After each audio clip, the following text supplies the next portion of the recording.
Hey guys, and welcome back to another video. In this video I'll be revisiting a video I did about a month ago in terms of bargain buys. As you know, through the last month or so of videos, there's been a lot that has changed in the BBL landscape. We've seen injuries, we've seen players get signed, players get called up for national duty, NOCs, etc.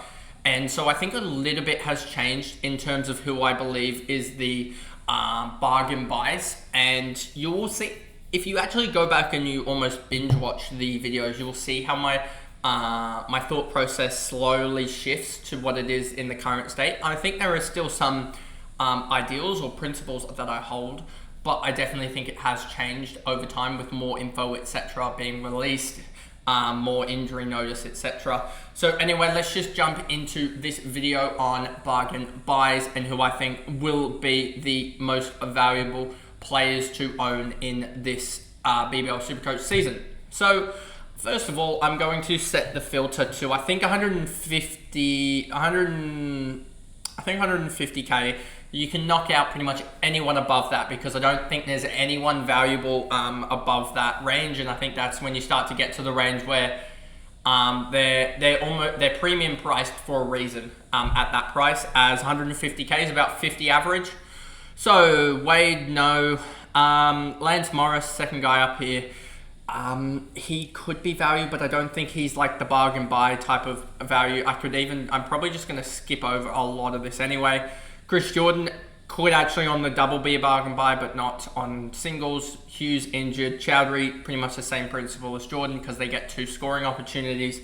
Andrew Ty, this guy's almost a bargain buy because of that early double, and because we've seen him, he's roughly, I would say, at least, it feels like he should be at least 10 points unders or give or take unders.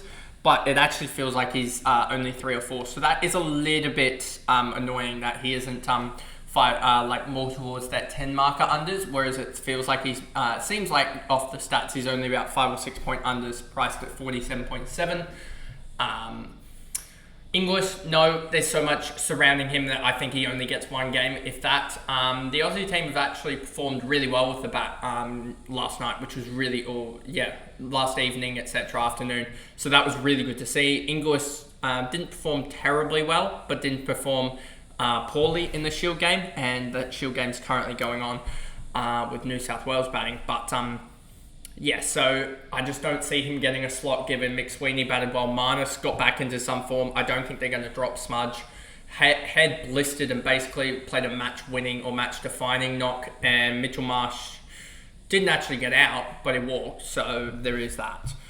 McDermott, no, horrible schedule. Kuhneman, we actually looked at this. This is no for him.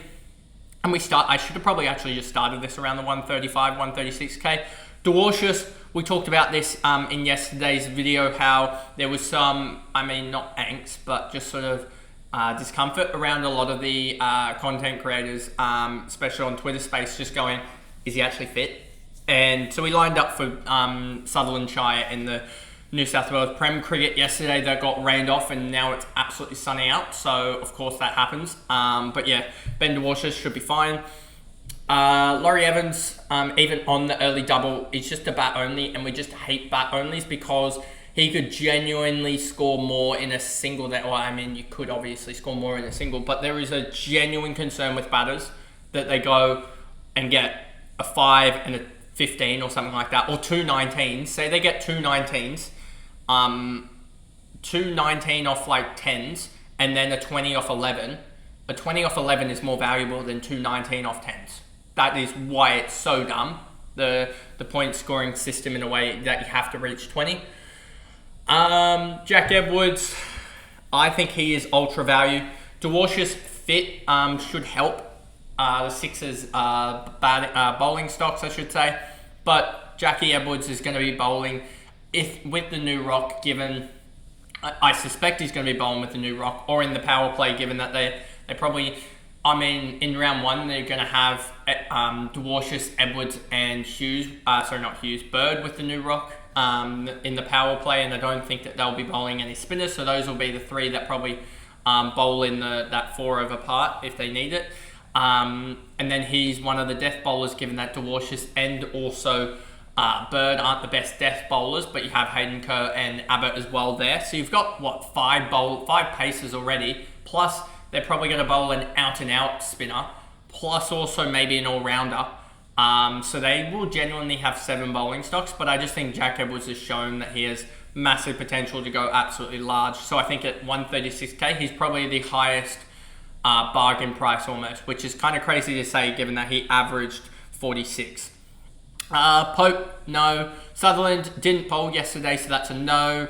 Josh Phillippe, no. Just because he's a keeper on a single, it'll be valuable later once we get through these first couple of singles, but not at the moment. Sean Abbott, 131k. This guy could take the game away. Honestly, simply put, he could take the game away. He's priced at 44, and he's done 60s in the past. Like, when he's on song, he's taken a wicket and a half, 2 wickets a game, averaging almost a catch a game, and also like 10 runs or so a game. And when you think about that, that's about 40, 50, 60 points without dot balls and economy rate bonus. Like, he's averaging 55 to 60 points without dot balls and economy rate bonus. James Vince batter. No, we get through all these batters here. Jai Richardson, if his shoulder holds up, if he's injury free, then he will be valuable, I think, given that he had a 30.5 with a washout. So if you take out that washout, I don't think he scored too well if he even scored in the washout. Let's just see. I don't think he did. They would have been playing, 0 in the washout. So if you think about that, that's 244 divided by 7. He actually is averaging 35 rather than 30. And he got pushed up to a 43. So he got pushed up 13 points, which is kind of annoying. But yeah, he's probably almost value at that point anyway, even with such a poor season last year. I think he's just ultra value if he gets back on song, which he's been bowling really well in the Shield in one day, I think. Head, no. Green, no. Fraser McGurk, he scored like 40 odd for South Australia, but still, like, I don't expect him to score too much for anyone for the Renegades in the first couple games, to be honest. McElroy out, Summer Mir not there, Ashton Agar still injured at the moment, Spencer Johnson at 121k. This is a guy that I've sort of thought about, thought not, thought maybe, can I get him in, can I not, etc. I've thought, do I just go him over Tom Rogers or something like that? But then again, if he had the round 2 double, I'm going to put it out there. If he had the round 2 double, he would be in the side. But because he's got round 3, I'm more tempted to trade into him than actually grab him. Simply put. Cooper Connolly is battling, Cam Boyce, no. Cooper Connolly battling injuries at the moment. Fabian Allen is in the most horrendous form I've ever seen from a guy, and it makes sense, to be honest with you. So we'll just have to see if he gets the role at Adelaide and actually performs in round 1 to grab him in round 2. Also, Bethel is taking the piss over in New Zealand at the moment, batting really well.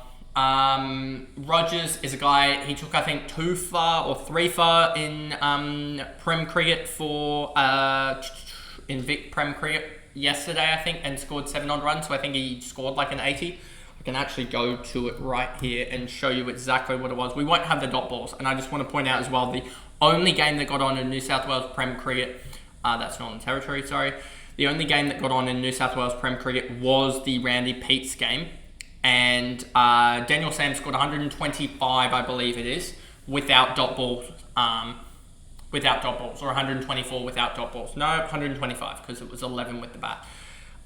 If we go to, I'm going to miss out who. Let me actually just go to, I think it's this. Let me just see. Does this come up? Please say it come up. Footscray, this one. Yes, we got him. Matches. So in this one here, only 1 game for him today, or yesterday, sorry, was it? Yeah, 1 game for him. 3 for 22 with the ball, which is, that's actually a really good score. Really good. So he took 1 caught and bowled. So he's got 10 points there. He took 3 wickets, was it? 3 wickets, which is 70 points. So he's got 80 points. Then he's got the 5.5 economy rate bonus, which is an economy rate bonus of 15. So he's at 70, 80, 95, and then he also contributed 7 with the bat, so 102 plus dot balls. I'm pretty happy with that. I know it's against club players, but I'm pretty happy with that, to be honest with you. And I'm pretty sure he'll do similar as well. I know that, so he's playing in the Melbourne comp when he actually plays down in Tassie, it looks like. And in Tassie, he was doing pretty well as well. 2 for 26 in a T20 here. 1 for 34 in another T20. 1 for 12 in another T20 with a maiden in... Is that a T20 or just a short? That's in the game with Western Australia. Absolutely carked it. And yeah, you can just see here, he's done pretty well this year across the year. What's he averaging with the ball this year? 13 wickets at 23.85, which is pretty good. If I go to here, can it actually show me the all seasons 2024-25 and economy rate of 4.76 with not too many overs in the Shield, which is pretty good to see. So yeah, Tommy Rogers is a guy that I think is undervalued at the moment, especially if you take out these 2 longer format games. This game here was an absolute just annoying because Queensland just absolutely took to them. But if you take out those, he's been bowling really, really well. So there's that. What's this gonna do? Okay, I need to filter this down. I can get it down to like 130k now or so. Yep, there we go. So Tom Rogers, Hurst, no. Keaton, no. Chauhan, I just need to see, honestly, if he gets selected. But that'll be around 3 if he's bowling well plus getting selected. But at that point, there's enough players at this point in that double round, that I feel like I'll be targeting the absolute premier bowlers and also the all-rounders. Like, I feel like most would want the, like, Spencer Johnson over Chauhan type, if you get what I mean. Joe Clark, this will be an in-and-done type of quick job, effectively, in for 2 games and then out. Same with when they add Khan in as well. Tanveer Sangha, currently I think batting, unless he's just gotten out in the last 10 minutes for New South Wales as the night watchman. So he's been... he wasn't bowling too badly as well, so he was... Sam Collins just got out, so yeah, he's on 10 off 55 in the Shield. So yeah, he's doing alright. I think he bowled alright as well, took 1 for or 2 for, I think. What was it? 1 for 30 off 11, so not bowling too badly. Darcy Short, no, not valuable. But yeah, just not valuable with the Thunder schedule.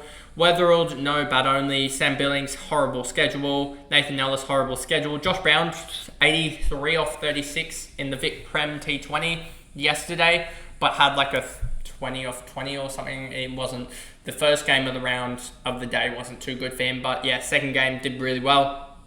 I'm worried that he goes absolutely large, so I'm just watching the ownership here of him. Because he could be that guy that I put in for the Hamish McKenzie slot, as he can easily just go an 80 off 40, and suddenly you're looking at a guy that's just put on 115 points in 1 game, and suddenly that break even, he's gone up 8-10k, and he's done to make money with a game in hand. Swetson, Pearson, I think Fergus O'Neill might be the most bargain buy of the whole competition. He's taking the piss in state cricket at the moment. If we look at, how many did he take here? 4 for 22 off of 15.4 with 10 maidens to back up a 5 for 51 off 15 overs. And also, what did he do with the bat? He scored 7 with the bat, which is like nothing. How many catches, if any? Doesn't look like any catches there. Tom Rogers, that's the wrong Tom Rogers, because that's the batter Tom Rogers. And then with the second innings, I don't think he took any either. So yeah, he's done really, really well here as well. So yeah, he's a guy that I'm looking at and just being like, please stay low ownership, because he could be the game breaker, I feel like. As I have to set this up again, let's just go down to like 116k. That should do it. And then we go up here, 1 second.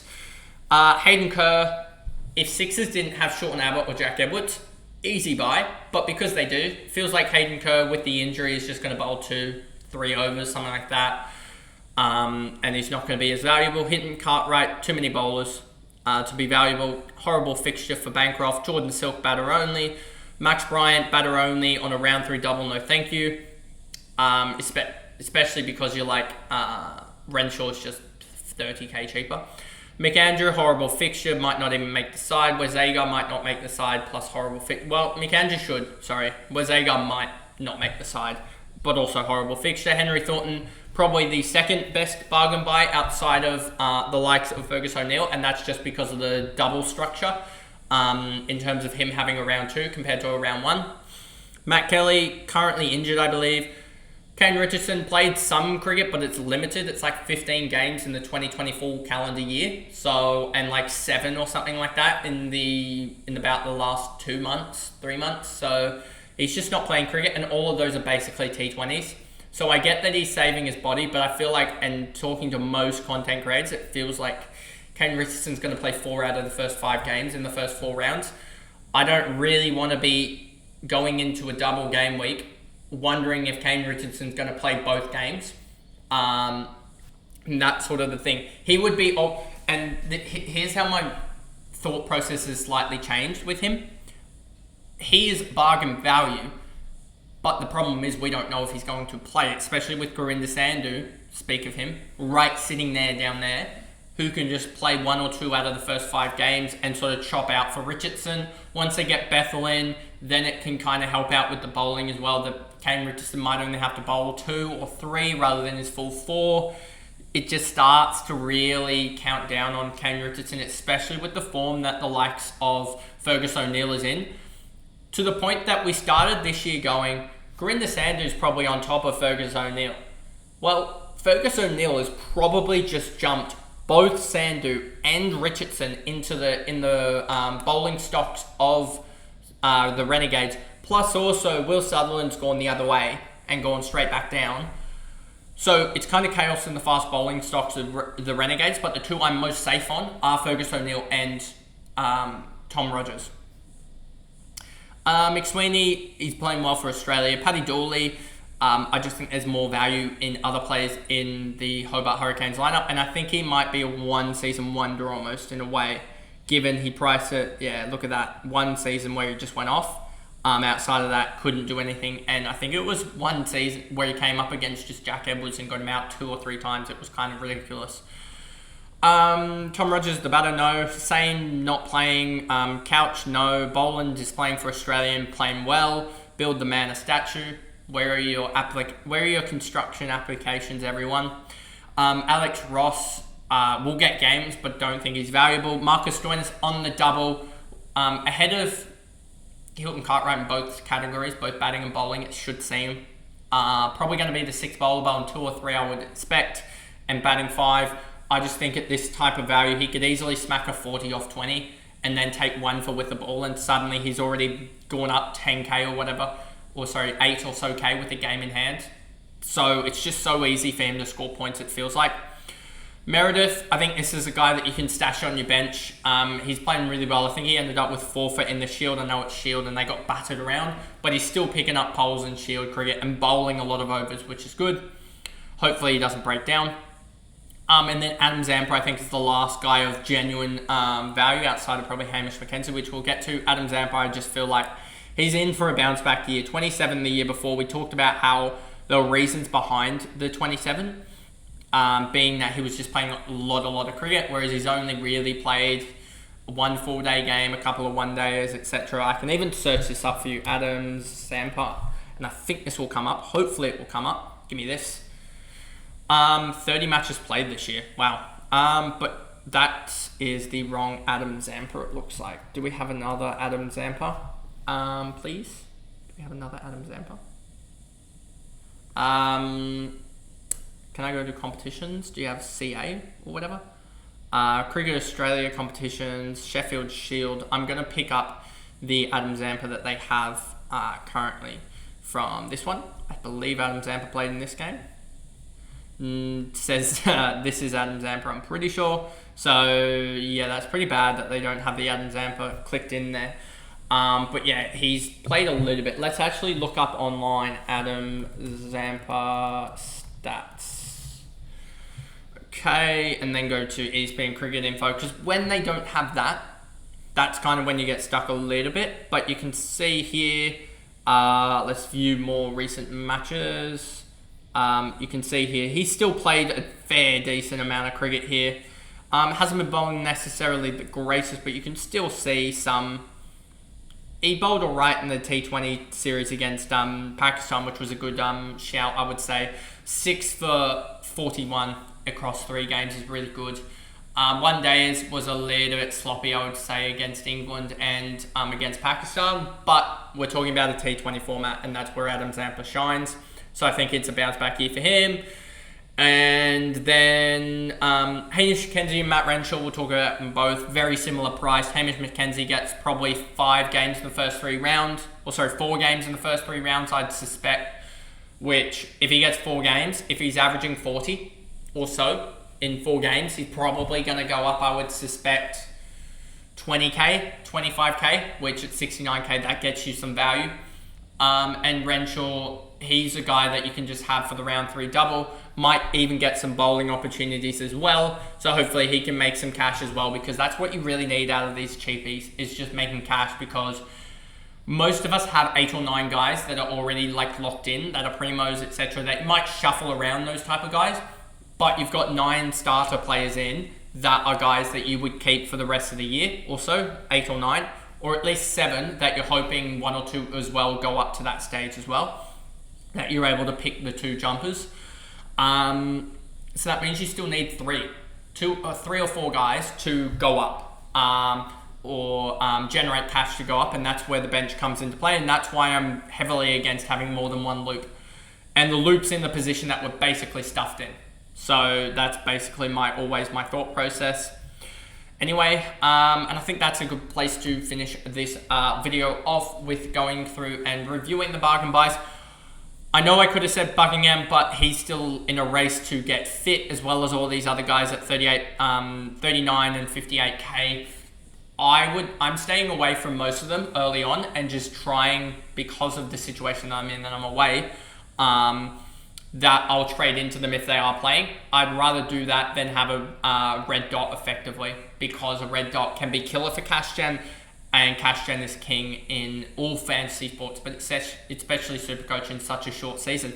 But anyway, that is the video. If you did enjoy it, remember to like and subscribe, turn the notification bell on YouTube so that you know when I upload. And if you are listening on Spotify, give me a follow and a rating over there so that I can upload more for you guys over there as well. Anyway, I'll see you guys probably tomorrow for some other video, which may also be another updated video from a month ago. But anyway, I'll see you guys then. Bye, guys.